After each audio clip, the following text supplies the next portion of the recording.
చూస్ country delight, live better. ఇప్పుడే country delight app ని download చేసుకోండి.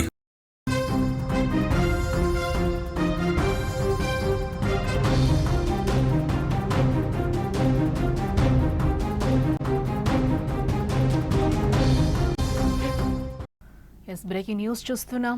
సాలూరి వ్యాపారి చివరి మాటలు కన్నీరు పెట్టిస్తున్నాయి. మిత్రుడి మోసాన్ని తట్టుకోలేక బలవన్మరణానికి నాగభూషణం అనే వ్యాపారి పాల్పడ్డాడు. డబ్బులు తీసుకుని ఇవ్వకపోవడమే ఈ మరణానికి కారణంగా తెలుస్తోంది. చనిపోయే ముందు వాట్సాప్ గ్రూప్లో మెసేజ్లు పెట్టారు. కృష్ణ, నువ్వు ఇంత మోసం చేస్తావని అనుకోలేదు. 25 ఏళ్ల స్నేహానికి ఇంత మోసమా? మిత్రుడిగా నిన్ను నమ్మినందుకు ఇంత ఇబ్బందికి గురి చేస్తావా అంటూ కూడా నాగభూషణం వాట్సాప్ మెసేజ్లు పెట్టడం జరిగింది. భార్య మోసం చేసినా, భర్త మోసం చేసినా, ఈ ప్రపంచంలో ఎవరు మోసం చేసినా సహజమే. కానీ స్నేహితుడు మోసాన్ని మాత్రం ఎవరూ భరించలేరు కదా. ఎందుకంటే స్నేహం ద్రోహం చేయదనే నమ్ముతాం. కానీ ఇటీవల కాలంలో స్నేహం కూడా శాపం అవుతోంది. అందుకు పార్వతీపురం మన్యం జిల్లాలో జరిగిన ఈ ఘటనే ఓ సాక్ష్యం. వారిది 2 దశాబ్దాల స్నేహం. 25 ఏళ్లుగా ఒకరికొకరు తెలుసు. కలిసి తిరిగారు, ఎన్నో విషయాలను పంచుకున్నారు. కానీ చివరికి మిత్రుడు చేసిన మోసాన్ని భరించలేకపోయాడు. కఠిన నిర్ణయమే తీసుకున్నాడు.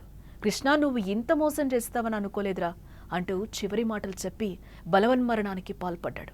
చనిపోయే ముందు మిత్రుడు అసలు స్వరూపాన్ని లోకానికి తెలియాలనే ఉద్దేశంతో వాయిస్ రికార్డులను వాట్సాప్ గ్రూపులో చేశాడు. అతడి చివరి మాటలు కన్నీరు పెట్టిస్తున్నాయి. ఆ మాటలు ఒకసారి మనం కూడా విందాం. కృష్ణ, నీకు ఏం ద్రోహం చేశాంట్రా? నేను ఎంత నమ్మకంగా తిరిగావురా.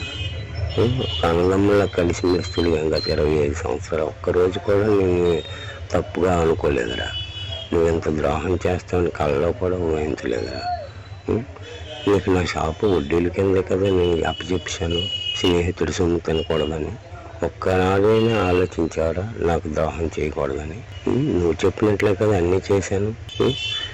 ₹1,00,000 విలువైన షాపులు 75 అడిగావు. అదేట్రా కృష్ణ అంటే, ధర పెరుగుతుందని కొంటంలో, నీకోసమే కొంటంలో, నువ్వు రోడ్డును పడకూడదని చక్కగా వ్యాపారం చేసుకో. నిజమే, మంచి స్నేహితుడు కదా, నమ్మానురా. ఏటన్నావు? ధర పెరిగితే మళ్ళీ నీకు కొద్ది కలుపుతానులే అన్నావు. మరి నీ మాట నమ్మకుండా ఇంకెవరి మాట నమ్ముతాను? సరే అన్నాను. మళ్ళీ ఏం చెప్పావు? అన్నీ పోను 35 లక్షలు నీ దగ్గర ఉంటే అది నాకు తనఖా కింద ఇచ్చేస్తాను. నీకు తనఖా రిజిస్ట్రేషన్ చేస్తాను. ₹1 అద్దె కట్టక్కర్లేదు. నీ డబ్బుకు నేను వడ్డీ ఇవ్వను. నీకు ఎన్నాళ్ళు ఒప్పుకుంటే అన్నాళ్ళు చేసుకో. నీకు నేను జమ ఇచ్చిన ప్రతిసారి ₹1 చొప్పున వడ్డీ తీసుకుంటాను. అదే నీకు అద్దె అనుకో. ఈ డబ్బు కూడా నీకు 3-4 ఏళ్ళలో తిరిగి ఇచ్చేస్తాను. చక్కగా వ్యాపారం చేసుకో అన్నావు. సరే, నిజమే, నా కూతురు చదువు కూడా 4 ఏళ్ళు పూర్తి అయిపోద్ది. మళ్ళీ కాలక్షేపం చేస్తాను. తర్వాత భగవంతుడే ఉన్నాడు అనేసి అనుకోను కదా నేను అగ్రిమెంట్ చేసి ₹1 డబ్బులు నీ దగ్గర రాసించుకుంటే నీకు షాపు రాసి ఇచ్చాను. షాపు రాయికి ముందు చెప్పిన మాటలన్నీ కూడా షాపు రాసి ఇచ్చిన తర్వాత వెంటనే మారిపోయావు. 35 లక్షలకు రిజిస్ట్రేషన్ తనఖా చేస్తానన్నవాడివి, చేయలేదు. అయితే నాకు 10 లక్షలు ఇచ్చేయమంటే 10 లక్షలు ఇచ్చావు. నా డబ్బులు నాకు ఇచ్చి నా దగ్గర నుంచి మళ్ళీ ₹2 చొప్పున వడ్డీ కింద నెలకి 20,000 అని గుడ్ విల్ రాయించావు. గుడ్ విల్ ఎట్రా? నేనేమైనా ఊరక నా డబ్బే కదా అది. 25 లక్షలకేమో స్వాధీన తనఖా అన్నావు. ఒక్కసారి నా నడుము జారిపోయింది.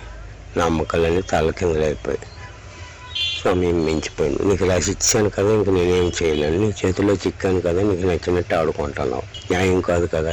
అయినా నీతో నేను గొడవ పడతాను. ఎంత స్నేహంగా తిరిగాను. కానీ నువ్వు కనీసం ఆలోచించలేదు. ఎందుకో నాకు అర్థం కాలేదు. ఎంత ద్రోహం చేస్తావని నేను కళ్ళలో కూడా ఊహించలేదు. నువ్వు నాకు ₹1 అన్నావు, కానీ ₹2 చొప్పున తీసుకోను. అది నా డబ్బుకి నా దగ్గర నుంచి వడ్డీ. అది న్యాయమేనా? నా దగ్గర ఉన్న డబ్బు ఏంటో నీకు తెలుసు, నా ఆస్తి ఏంటో తెలుసు. జీవనం కోసమే కదా అమ్మేసుకున్నాను. నీకు స్నేహితుడు అని నమ్మాను కదా, ఇంకెవరిని నమ్మాలి? చెడిపోతే స్నేహితుడిని కలాలంటారు. అలాంటి స్నేహితుడే మోసం చేస్తే ఇంకెవరితో చెప్పుకోవాలి? నాగభూషణం మాటలు విన్నాం. చాలా బాధ పెట్టిస్తున్న ఆడియో అయితే ఆయన బయటకి రిలీజ్ చేశారు. ఫ్రెండ్ భాగవతం కూడా తెలియాలి అని చెప్పి. ఇండూరి నాగభూషణ్ రావు చాలా ఏళ్ల కిందట కుటుంబంతో కలిసి పార్వతీపురం మన్యం జిల్లా సాలూరుకు వచ్చారు. కొన్నాళ్ళుగా మామిడిపల్లి జంక్షన్ వద్ద మణికంఠ ఎలక్ట్రిక్ షాపు నడుపుకుంటూ కూడా ఆయన జీవనం సాగిస్తున్నారు. మొదటి భార్య చనిపోవడంతో కూతురు కొడుకు విశాఖలోనే ఉంటున్నారు. కొద్ది కాలానికి ఆయన రెండో వివాహం కూడా చేసుకోవడం జరిగింది. రెండో భార్య కూతురుతో కలిసి సారూల్లో ఉంటున్నారు ఆయన. అంతా సవ్యంగా సాగిపోతే అది జీవితం ఎలా అవుతుంది? కొన్ని రోజులకు నాగభూషణ్ రావును ఆర్థిక కష్టాలు వెంటాడాయి. దీంతో స్నేహితుడి కృష్ణారావు వద్ద 40 లక్షలు అప్పుగా తీసుకున్నాడు. అయితే దానికి ప్రతి నెల వడ్డీ చెల్లించడం కష్టంగా మారింది. ఈ నేపథ్యంలో తన షాపును స్నేహితుడికే 75 లక్షలకు విక్రయించారు. అయితే కృష్ణారావు 40 లక్షలు తీసుకుని రుణంగా 10 లక్షలు నాగభూషణ్ రావుకి ఇచ్చారు. మిగతా 25 లక్షలకు సంబంధించి అదే షాపును నాగభూషణ్ రావుకు తనఖాకి ఇచ్చారు. షాపునకు గుడ్విల్ నిమిత్తం 20,000, అప్పుగా తీసుకున్న 10 లక్షలకు గాను 10,000, మొత్తంగా నెలకు 30,000 చొప్పున నాగభూషణ్ రావు తన మిత్రుడైన కృష్ణారావుకి ఇవ్వాల్సిందే. ఈ మేరకు వారు ఒప్పందం చేసుకున్నారు కూడా.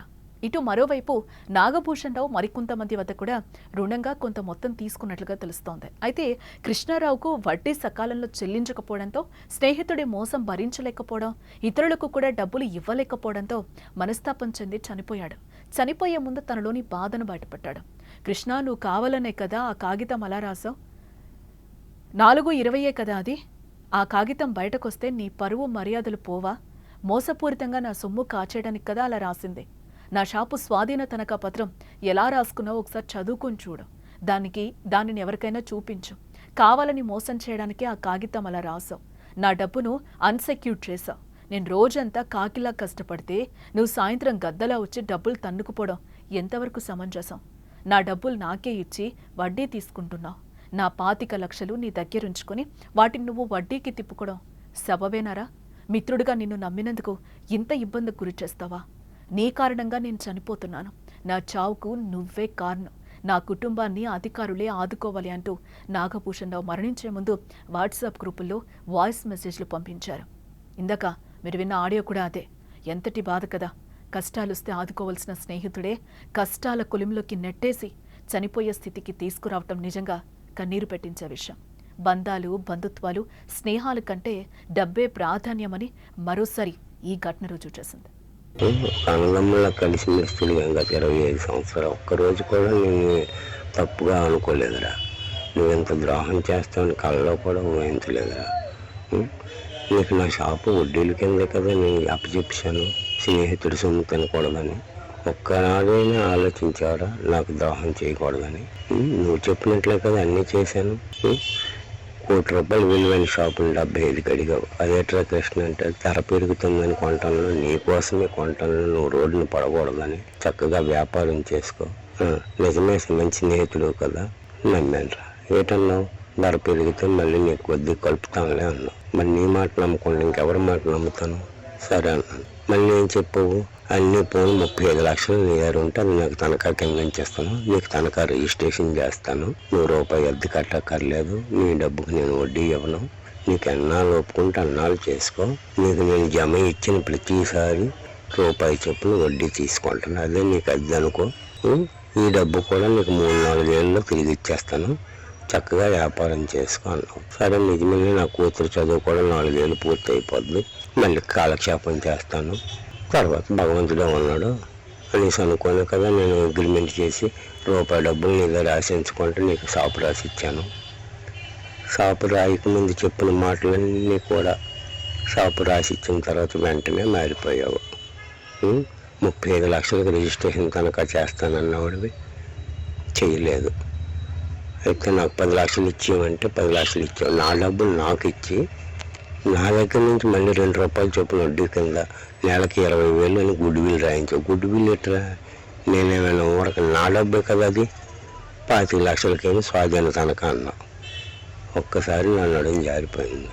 నా అమ్మకాలన్నీ తల కిందలైపోయి సమయం మించిపోయింది. నీకు రాసి ఇచ్చాను కదా, ఇంక నేనేం చేయలేను. నీ చేతిలో చిక్కాను కదా, నీకు నచ్చినట్టు ఆడుకుంటున్నావు. న్యాయం కాదు కదా. అయినా నీతో నేను గొడవ పడతాను. ఎంత స్నేహంగా తిరిగాను. కానీ నువ్వు కనీసం ఆలోచించలేదు. ఎందుకో నాకు అర్థం కాలేదు. ఎంత ద్రోహం చేస్తావని నేను కళ్ళలో కూడా ఊహించలేదు. నువ్వు నాకు ₹1 అన్నావు, కానీ ₹2 చొప్పున తీసుకోను. అది నా డబ్బుకి నా దగ్గర నుంచి వడ్డీ. అది న్యాయమేనా? నా దగ్గర ఉన్న డబ్బు ఏంటో నీకు తెలుసు, నా ఆస్తి ఏంటో తెలుసు. జీవనం కోసమే కదా అమ్మేసుకున్నాను నీకు. స్నేహితుడు అని నమ్మాను కదా, ఇంకెవరిని నమ్మాలి? చెడిపోతే స్నేహితుడిని కలాలంటారు. అలాంటి స్నేహితుడే మోసం చేస్తే ఇంకెవరితో చెప్పుకోవాలి?